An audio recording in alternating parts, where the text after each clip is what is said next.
তিস্তা নিয়ে ভারত চীন প্রতিযোগিতা। আন্তঃসীমান্ত তিস্তা নদী ড্রেজিং করে এর উন্নয়ন ঘটানোর পরিকল্পনা নিয়েছে বাংলাদেশ। এই ইস্যুটি এশিয়ার দুই প্রতিদ্বন্দ্বী শক্তি চীন ও ভারতের মধ্যে প্রতিযোগিতার বিষয় হয়ে উঠেছে। ভারতের হিন্দুস্তান টাইমসে প্রকাশিত এক প্রতিবেদনে এ কথা লিখেছেন সাংবাদিক রেজাউল এইচ লস্কর। তিনি ওই প্রতিবেদনে আরও লিখেছেন, ঢাকার পরিকল্পিত Teesta river comprehensive management and restoration প্রজেক্টের দিকে কয়েক বছর ধরে দৃষ্টি রয়েছে বেইজিংয়ের। এর আনুমানিক খরচ ধরা হয়েছে $100 কোটি। এই প্রকল্প বাস্তবায়নের জন্য আনুষ্ঠানিক প্রস্তাব জমা দিয়েছে বেইজিং। ভারতও আন্তঃসীমান্ত নদীর গুরুত্ব বিবেচনায় এই কাজ করার আগ্রহ দেখিয়েছে। জানুয়ারিতে বাংলাদেশে আওয়ামী লীগের নেতা শেখ হাসিনা নতুন করে প্রধানমন্ত্রী নির্বাচিত হওয়ার পর ভারত ও চীনের মধ্যে এই প্রতিযোগিতা বৃদ্ধি পেয়েছে। এ বিষয়ে জানেন অথচ নাম প্রকাশে অনিচ্ছুক এমন সূত্র এই তথ্য দিয়েছেন। বিশাল এই প্রকল্পের কাজ কে পাবে অথবা কখন এর কাজ শুরু হবে সে বিষয়ে বাংলাদেশ সরকার এখনো কাউকে ডাকেনি।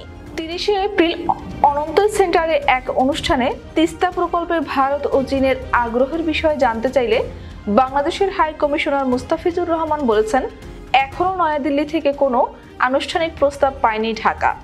বিস্তারিত না জানিয়ে তিনি বলেন, চীনের প্রস্তাব সম্পর্কে আমি অবহিত। ভারতের প্রস্তাব সম্পর্কে আমি কোনো আনুষ্ঠানিকতার কথা জানি না। যখন এই প্রস্তাব দেওয়া হবে তখন আমি নিশ্চিত যে বাংলাদেশের সংশ্লিষ্ট কর্তৃপক্ষ বিষয়টি আমলে নেবেন এবং এর কার্যকারিতা ও অন্যান্য দিক খতিয়ে দেখবেন।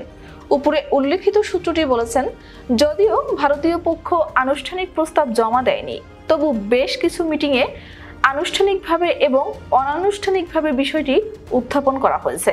উল্লেখিত সূত্রের একজন বলেছেন, কৌশলগত এবং নিরাপত্তার দিক বিবেচনা করে আমরা চাই না যে এই প্রকল্পটি সুনির্দিষ্টভাবে চীনকে দেয়া হবে। চীনকে এমন বড় বড় যেসব প্রকল্প দেয়া হয়েছে তার বাস্তবায়ন করছে রাষ্ট্র পরিচালিত প্রতিষ্ঠান। চীনের পক্ষ থেকে সম্ভাব্য পানি প্রবাহের যে ডাটা এবং গুরুত্বপূর্ণ তথ্য দেয়া হয়েছে তা নিয়ে উদ্বেগ আছে ভারতের। বাংলাদেশে প্রস্তাবিত তিস্তা প্রকল্প চীনা কর্মকর্তাদের শিলিগুড়ি করিডোরের কাছে উপস্থিতি নিশ্চিত করবে। শিলিগুড়ি করিডোর কথিত চিকেন নেক হিসেবে পরিচিত। এটি হলো একটি সংকীর্ণ উপত্যকা যা ভারতের বাকি অংশের সঙ্গে উত্তর পূর্বাঞ্চলকে যুক্ত করেছে। এ নিয়ে ভারতের উদ্বেগের বিষয়ে বাংলাদেশকে জানিয়ে দেওয়া হয়েছে। তিস্তা প্রকল্প নিয়ে বাংলাদেশকে চীনা কূটনীতিকদের চাপ দেওয়ার দিকেও ভারতের সতর্ক দৃষ্টি রয়েছে। গত ডিসেম্বরে বাংলাদেশের চীনা দূত ইয়াও ওয়েন একটি ঘোষণা দিয়ে বিতর্ক সৃষ্টি করেন। তিনি বলেন, তিস্তা অববাহিকা উন্নয়নের জন্য বেশ কিছু প্রস্তাব পেয়েছে বেইজিং। 2022 সালের অক্টোবরে তার পূর্বসূরি লাই জিমিং লালমনিরহাট জেলার তিস্তা ব্যারেজ পরিদর্শন করেন এবং বলেন, চীনা ইঞ্জিনিয়াররা এই নদী ড্রেজিং করার সম্ভাব্যতা যাচাই করেছেন এবং প্রকল্প সম্পন্ন করার সময়সীমা নির্ধারণ নিয়ে গবেষণা করছেন। ইয়াও এর মন্তব্যের জবাবে বাংলাদেশের পররাষ্ট্র মন্ত্রণালয়ের মুখপাত্র বলেছেন যে তিস্তা প্রকল্পের বিষয়ে সিদ্ধান্ত নেওয়ার আগে ঢাকা ভূ রাজনৈতিক ইস্যুগুলোকে বিবেচনায় নেবে। গত বছর নয়াদিল্লি সফরের সময় প্রধানমন্ত্রী শেখ হাসিনা সাংবাদিকদের বলেছেন, তিস্তায় বাংলাদেশ অংশে যে কোনো কাজ করতে ভারতের সঙ্গে পরামর্শের প্রয়োজন নেই বাংলাদেশের।